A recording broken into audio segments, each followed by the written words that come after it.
अजीज तलबा और तालबात, Farooq foundation online school के ज़रिए यकसा नसाब के मुताबिक तालीम हासिल करें। अगर हमारी वीडियोस पसंद आएँ तो चैनल को सब्सक्राइब करें और दोस्तों के साथ शेयर करें और बेल आइकन को लाजमी दबाएं ताकि आइंदा आने वाली तालीमी वीडियोस आप हासिल कर सकें।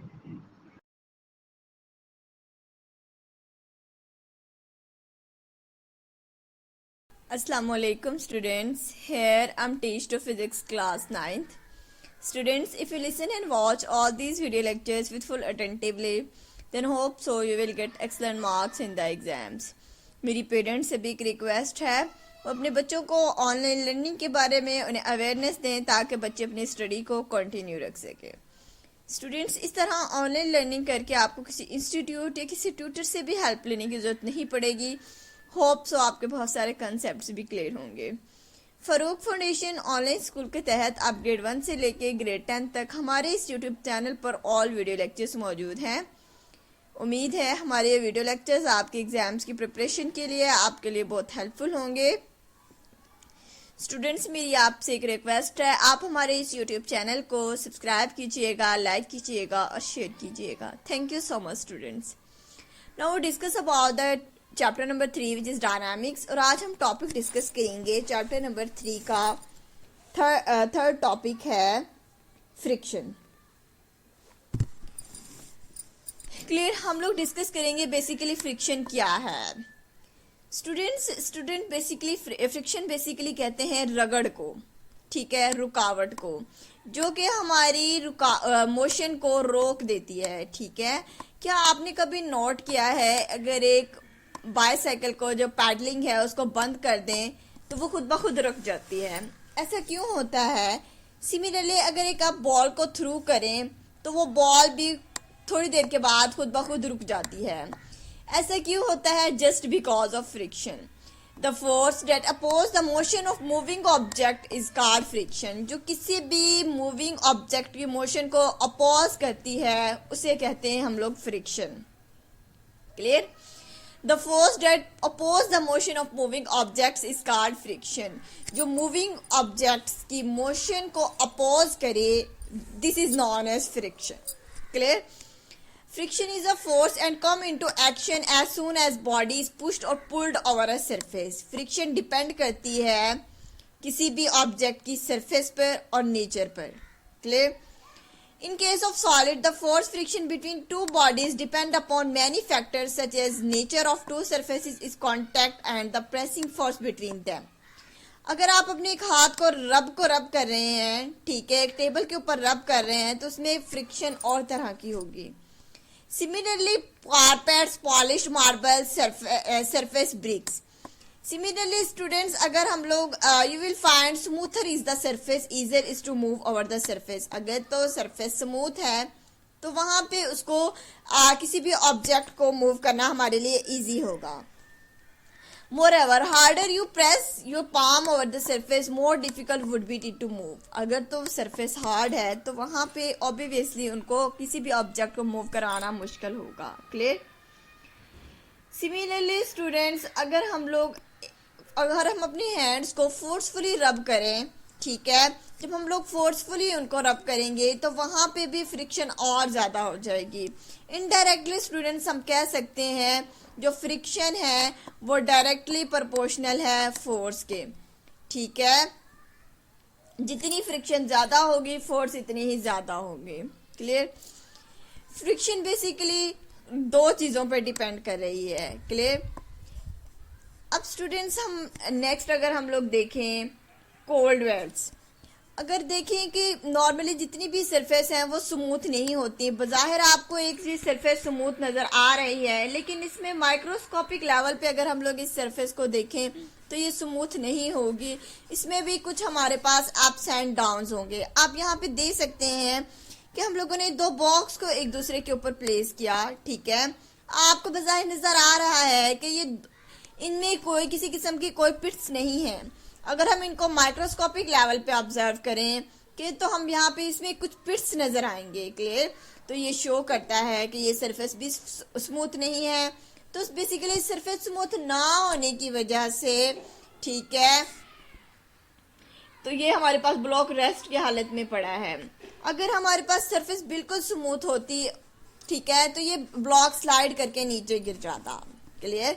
तो फ्रिक्शन जो है ये हमारे पास एक बॉडी को स्टॉप भी करती है। क्लियर।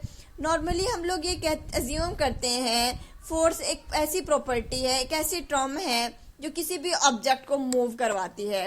ऑल तो मूव करवाती है, लेकिन फोर्स है वो एक ऑब्जेक्ट को स्टॉप भी करवाती है। ठीक है। आई होप स्टूडेंट्स यहाँ पे आपको ये कंसेप्ट क्लियर हो गया होगा। कोल्ड वेल्स जो हमारे पास जो पिट्स और पंप्स होते हैं, ठीक है, जो आपस में एक दूसरे के साथ मिल जाते हैं, उनको हम कहते हैं कोल्ड वेल्स। ठीक है। सो हमारे पास हम लोग डिस्कस करते हैं फोर्स ऑफ लिमिटिंग फ्रिक्शन को। हमने देखा कि जो फोर्स है डायरेक्टली प्रोपोर्शनल है फ्रिक्शन के। जितनी ज्यादा हम फोर्स अप्लाई करेंगे इतनी ज्यादा वहां पे फ्रिक्शन होगी। ठीक है। अब जो जितनी ज्यादा फोर्स अप्लाई करते जाएंगे फ्रिक्शन भी इतनी ही ज्यादा इंक्रीज करती जाएगी। ठीक है। फ्रिक्शन की एक लिमिट होती है, वो उससे नेक्स्ट हमारे पास इंक्रीज नहीं करती। जो मैक्सिमम लेवल फ्रिक्शन का होता है इसे हम लोग कहते हैं फोर्स ऑफ लिमिटिंग फ्रिक्शन। ठीक है। The maximum value of the maximum value of the friction is known as the force of limiting friction. It depend upon the normal reaction pressing force between the two surface in contact. ये depend करती है एक normal reactions पर। ठीक है। मतलब कि जहाँ पे जो प्रेसिंग फोर्स है बेसिकली वो डिपेंड करती है कि प्रेसिंग फोर्स हम लोग कितनी अप्लाई कर रहे हैं। जितनी हम लोग प्रेसिंग फोर्स अप्लाई करेंगे इतनी ज़्यादा वहाँ फ्रिक्शन होगी। ठीक है। The ratio between the force of limiting friction and the normal reaction are is constant. This constant is called the coefficient of friction and it is represented by mu. ठीक है। तो coefficient of friction बेसिकली है ये हमारे पास एक constant है, ये एक रेशियो है लिमिटिंग फ्रिक्शन के दरमियान और नॉर्मल फ्रिक्शन के दौरान। ठीक है। जो नॉर्मल रिएक्शन को हम लोग रिप्रेजेंट कर रहे हैं आर से, और हमारे पास जो लिमिटिंग फ्रिक्शन है उसको हम लोग रिप्रेजेंट करते हैं एफ एस से। ठीक है। तो यहाँ पे हमारे पास F S is equal to mu R के इक्वल हो गया। ठीक है। Where M is the mass of the block then the for horizontal surface. Horizontal surface के लिए हम लोगों ने देखा R is equal to M G के इक्वल हो जाएगा, तो हम लोग यहाँ पे आर की जगह पे एम जी को प्लेस कर दे देंगे, तो F S is equal to mu G आ गया। Clear. Friction is needed to walk on the ground. अगर फ्रिक्शन ना होती तो हम जमीन पर चल नहीं पाते। ठीक है। तो एक किस्म से फ्रिक्शन हमारे लिए जरूरी भी है और एक किस्म से फ्रिक्शन हमारे लिए नुकसानदा भी है। ठीक है। हम इसके आगे एडवांटेजेस और डिसएडवांटेजेस भी पढ़ेंगे फ्रिक्शन के। Clear. It is the risky to run और wet floor with the shoes with heavy smooth soles. Clear. Athletes use special shoes that have the extraordinary ground grip. जैसे कि एथलेट्स जो होते हैं उनके शूज स्पेशल बने हुए होते हैं ताकि जो जब घास पे चल सकें तो उनमें किसी किस्म की कोई स्लिपिंग ना हो। Clear. Such shoes prevent them slipping while running fast. वो जो शूज हैं वो स्लिपिंग को रिमूव करते हैं ताकि फास्टली रन किया जा सके। What will we do to stop our bicycles? We apply brakes. ठीक है। सिमिलरली स्टूडेंट्स हम लोग बाइक को स्टॉप करने के लिए ब्रेक्स अप्लाई करते हैं। ठीक है। फिर इस तरीके से हम लोग उस बाइसिकल को फ्रिक्शन प्रोवाइड कर रहे होते हैं ताकि वो रुक जाए। क्लियर।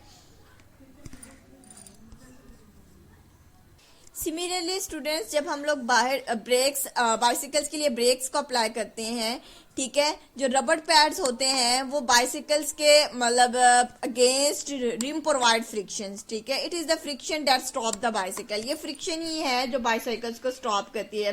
तो आपने देखा फ्रिक्शन कितनी इंपॉर्टेंट है हमारी डेली लाइफ के लिए। क्लियर।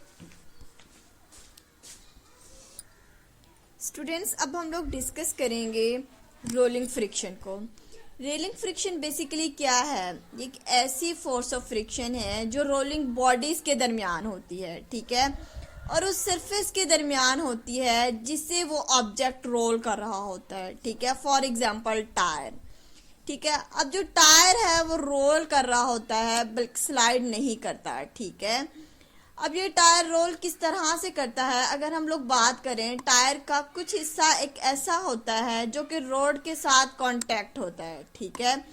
तो अगर हम लोग यहाँ पे रोड बात कर रहे हैं सरफेस की, ठीक है, अब टायर और सरफेस के दरमियान कुछ हिस्सा आपस में कांटेक्ट में होता है। ठीक है। जैसे ही टायर पे फोर्स लगाई जाती है, ठीक है, वो रोल इस तरह से करता है कि जैसे ही फोर्स अप्लाई करता है रॉड के ऊपर, सरफेस के ऊपर, तो सरफेस जो है इसके रिजल्ट में एक रिएक्शन फोर्स अप्लाई कर रही होती है। ठीक है। जो ये रिएक्शन फोर्स है इसकी वजह से फर्दर टायर रोल कर रहा होता है। ठीक है। तो दैट्स वाई हम लोग कहते हैं कि जो रोलिंग फ्रिक्शन है is less than the sliding friction. That's why rolling friction जो है वो इज लेस देन होती है स्लाइडिंग फ्रिक्शन से। तो दैट्स वाई हमारा जो टायर है वो स्लाइड नहीं करता। सिमिलरली स्टूडेंट, जब टायर रोल करता है, ठीक है, कोई भी जो ऑब्जेक्ट है, वो बॉडी है, वो फर्दर मूव कर रही होती है। The rolling friction is less than sliding friction is applied in a bar by bearing or roller bearing to reduce losses due to the friction. अब जितने हम फोर्स अप्लाई, ज़्यादा फोर्स अप्लाई करेंगे road के ऊपर, इतनी ज़्यादा रिएक्शन फोर्स अप्लाई होगी। ठीक है। इतनी ज़्यादा वहाँ पे रोलिंग फ्रिक्शन होगी और फर्दर हमारा टायर वहाँ पे रोल करता रहेगा। सिमिलरली स्टूडेंट्स, आपने देखा होगा जब रोड गीला हो तो हम जो टायर्स हैं वो स्लिप कर जाते हैं। ठीक है। जब रोड गीला होता है तो वहां पे बेसिकली फ्रिक्शन कम हो जाती है। उस फ्रिक्शन कम होने की वजह से जो हमारा जो टायर है वो स्लिप कर जाता है। हमने देखा कि रोड में भी पिट्स एंड पल्प्स होते हैं। ठीक है। जिसकी वजह से इसकी स्लाइडिंग नहीं होती। मतलब टायर इस तरह का बना होता है कि इतनी ज़्यादा फ्रिक्शन प्रोड्यूस हो सके, जितनी ज़्यादा फ्रिक्शन प्रोड्यूस होगी उसकी ग्रिप इतनी ही ज़्यादा होगी। इस वजह से आप किसी भी एक्सीडेंट या हादसे से बच सकते हैं। क्लियर? नाउ स्टूडेंट्स, हम लोग डिस्कस करते हैं A cyclist applied brake to stop his car as soon as brakes are applied. The wheel stops rolling as being to slide over the road. Since sliding friction is much greater than rolling friction. ठीक है। Therefore the cycle stop very quickly. इस वजह से जो cycles हैं वो stop बहुत जल्दी स्टॉप हो जाती हैं। अब हम लोग नेक्स्ट वन डिस्कस करते हैं हम लोग स्लाइडिंग फ्रिक्शन को। स्लाइडिंग फ्रिक्शन में बेसिकली क्या होता है, इसमें पिट्स एंड पल्प्स माइक्रोस्कोपिक लेवल में मौजूद होते हैं। ठीक है। जब स्लाइडिंग फ्रिक्शन होती है तो इस वजह से वो जो पिट्स एंड पल्प्स होते हैं वो आपस में कांटेक्ट मतलब ख़राब हो जाते हैं। ठीक है। और रोलिंग फ्रिक्शन में जो पिट्स और पम्प्स होते हैं, जो कोल्ड वेल्स होते हैं, वो फ्रैक्चर्स नहीं होते। ठीक है। दैट्स वाई जो हमारे पास टायर है वो इजीली रोल कर जाता है और इसलिए हम कहते हैं कि रोलिंग फ्रिक्शन लेसर है as compare to the sliding friction. Okay students, next one हम लोग डिस्कस करते हैं जो हमारा नेक्स्ट टॉपिक है ब्रेकिंग एंड स्किडिंग को। एज यू नो, जब भी एक टायर मूव करता है तो उसमें रोलिंग फ्रिक्शन तो होती है, लेकिन बेसिकली उसमें दो तरह की फ्रिक्शन एक्ट कर रही होती है। ठीक है। The wheels of a moving vehicles are two velocity component. First one is the motion of wheels along the road and the second one is the rotation of wheels around the axis. ठीक है, कि वो अपने axis के around भी जो wheel का motion होता है, ठीक है, और एक मोशन जो है व्हील और सरफेस के अलोंग होता है। अब यहाँ पे हमारा टॉपिक है ब्रेकिंग एंड स्किडिंग। जब हम लोग फोर्स अप्लाई कर रहे होते हैं, ठीक है, जो हमारे टायर्स हैं वो रोल कर रहे होते हैं just as a reaction force के एग्जांपल, ठीक है, जो सरफेस अप्लाई करता है व्हील के ऊपर। सिमिलरली स्टूडेंट्स, हमें फोर्स रिक्वायर्ड होती है व्हील को स्टॉप करने के लिए, ठीक है। व्हील को स्टॉप करने के लिए हम लोग ब्रेक्स अप्लाई करते हैं, ठीक है। To move a vehicle on the road as well as stop vehicles require friction between its tire and the road, ठीक है। जब हम लोग ब्रेक्स अप्लाई करते हैं तो हम लोग एक मैक्सिमम लेवल पे ब्रेक्स अप्लाई कर सकते हैं, ठीक है। मैक्सिमम हम लोग लिमिटिंग फ्रिक्शन अप्लाई कर सकते हैं ताकि जो हमारा टायर है वो आहिस्ता आहिस्ता स्टॉप कर जाए, रुक जाए। ठीक है। If we brakes we are applied are too strongly, अगर हम लोग इससे ज्यादा स्ट्रांगली अप्लाई करेंगे तो इसके वही नतीजे में जो रोलिंग फ्रिक्शन होगी, जिसकी वजह से टायर रोल कर रहा है, तो वो रोल होना खत्म हो जाएगा। ठीक है। वहां पे वो टोटल इफेक्ट ही खत्म हो जाएगा। जैसे ही वो टर्निंग इफेक्ट खत्म होगा तो इसकी वजह से जो फौरन से वहां पे जो टायर है लॉकअप हो जाएगा और उस लॉकअप की वजह से वहां पे स्किडिंग का खतरा होता है। ठीक है। अगर आपका टायर खुदा ना खास्ता स्किड कर जाए तो वहां पे कोई ना कोई एक्सीडेंट भी हो सकता है। ठीक है। सो हम लोग स्किडिंग से बचने के लिए हम लोग नॉर्मली एक ब्रेक अप्लाई करते हैं ताकि वो हमारी आहिस्ता आहिस्ता रुक जाए। हम उसको फौरन से नहीं रोक सकते, लेकिन हम उसको आहिस्ता आहिस्ता रोक सकते हैं। क्लियर? सो दैट्स वाई जो ब्रेक्स जब भी अप्लाई की जाती हैं उनको हम लोग स्मूथली अप्लाई करते हैं ताकि हमारा जो टायर है इजीली मतलब के रुक जाए। क्लियर? ब्रेकिंग और स्किडिंग का आई होप आपको कंसेप्ट क्लियर आ गया होगा। नेक्स्ट वन हम लोग डिस्कस करते हैं advantages and disadvantages of friction. ठीक है। Friction has the advantages as well as disadvantages. Friction is undesirable when moving at high speed because it oppose the motion and thus the limited the speed of the moving object. Students, अगर आपके pen में paper में friction है तो ही आप लिख सकते हैं, अदरवाइज आपका पेन स्किड कर जाएगा। क्लियर? सिमिलरली स्टूडेंट्स, हमें चलने के लिए भी फ्रिक्शन रिक्वायर्ड है। अगर फ्रिक्शन ना होती तो हम लोग चल नहीं पाते, बल्कि हम लोग स्लिप कर जाते। सिमिलरली स्टूडेंट्स, हमें रन करने के लिए भी फ्रिक्शन रिक्वायर्ड है। ठीक है। सिमिलरली जो एथलीट्स होते हैं उनके जो शूज होते हैं वो स्पेशल तरीके से बने होते हैं, जैसा कि फुटबॉलर के शूज होते हैं उनकी इस तरह से डिजाइन किए जाते हैं, वो ग्राउंड को ग्रिप कर देते हैं और जिसकी वजह से आप नहीं गिरते। सिमिलरली स्टूडेंट, द बर्ड्स जो हैं वो भी फ्रिक्शन की वजह से ही फ्लाई करते हैं। अगर एयर रेजिस्टेंस ना होती, ठीक है, तो बर्ड्स भी फ्लाई नहीं कर सकते थे। ठीक है। Similarly students, we need friction well in other situation we need to reduce it much as possible. आप लोग एक फॉर्म ऑफ एनर्जी को दूसरी फॉर्म ऑफ एनर्जी में कन्वर्ट कर सकते हैं अगर फ्रिक्शन है तो। आप मस्कुलर एनर्जी को, ठीक है, फ्रिक्शन पर काइनेटिक एनर्जी में कन्वर्ट कर सकते हैं। ठीक है। मतलब कि हीट एनर्जी में। इस तरह से स्टूडेंट्स जो फ्रिक्शन है वो एक एनर्जी को एक फॉर्म से दूसरी फॉर्म में भी कन्वर्ट करती है। अब हम लोग फ्रिक्शन के अगर डिसएडवांटेजेस को देखें, स्टूडेंट डिसएडवांटेजेस को देखें, अगर मूविंग ऑफ बॉडी की जो है उसको अपोज करती है। ठीक है। डेट्स वाइज जो इसकी जो स्पीड है उसको भी ये रिड्यूस करती है फ्रिक्शन। ठीक है। इसके अलावा जो एनर्जी लॉस भी होते हैं, इसकी वजह से बहुत ज़्यादा एनर्जी का लॉस भी होता है। ठीक है। जैसे कि स्टूडेंट्स जो फ्रिक्शन जहाँ पे भी होती है वहाँ पे कुछ हीट एनर्जी भी प्रोड्यूस होती है। ठीक है। उसमें से साउंड एनर्जी भी प्रोड्यूस होती है। ठीक है। तो ये हमारे पास लॉस हो रहा है, ये वेस्ट हो रही है। तो फ्रिक्शन की वजह से ही वहाँ पे एनर्जी का लॉस होता है। Similarly students, wear and tears, मतलब जितनी भी मशीनरी है उसमें जो मूविंग पार्ट्स होते हैं उसमें जो वेयर एंड टेयर्स होते हैं वो भी फ्रिक्शन की वजह से होता है। क्लियर? आई होप स्टूडेंट्स इसकी ये फ्रिक्शन के हमारे पास कुछ नुकसानात हैं। ठीक है। नेक्स्ट हम लोग देखते हैं कि फ्रिक्शन को हम लोग किस तरह से बच सकते हैं। Clear? Method of reducing friction. Clear?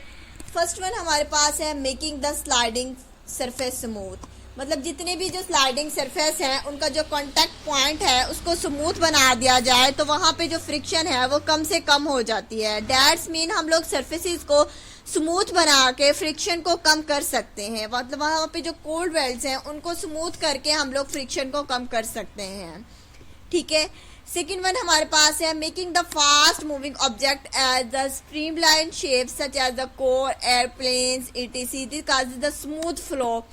मतलब हम लोग ऑयल्स का इस्तेमाल करके, नेक्स्ट हमारे पास है lubricating and the sliding surface. हम लोग डिफरेंट ऑयल्स का या लुब्रिकेंट्स का इस्तेमाल करके फ्रिक्शन को कम कर सकते हैं। Similarly using ball bearings and roller bearings because the ruling friction is lesser than sliding friction. Basically हम लोग जो साइकिल का एक्सल होता है उसमें बॉल बेरिंग्स यूज करके भी फ्रिक्शन को कम कर सकते हैं। जितने भी फास्ट मूविंग ऑब्जेक्ट है, ठीक है, उनको हम लोग इस तरह से डिजाइन किया जाए ताकि फ्रिक्शन कम से कम हो, ठीक है, मतलब कि ताकि वहाँ पे जो फ्रिक्शन है वहाँ से कम प्रोड्यूस हो, ठीक है, और उनकी जो स्पीड है उसको हम लोग फास्ट कर सकें। आई होप स्टूडेंट्स ये आपको लेक्चर बहुत अच्छे से समझ आ गया होगा। नेक्स्ट वन हम लोग डिस्कस करेंगे यूनिफॉर्म सर्कुलर मोशन को। तब तक के लिए अपना बहुत सारा ख्याल रखिएगा। Thank you so much students मेरी आपसे एक रिक्वेस्ट है, आप हमारे इस यूट्यूब चैनल को सब्सक्राइब कीजिएगा, लाइक कीजिएगा और शेयर कीजिएगा। Thank you so much students. अल्लाह हाफिज़।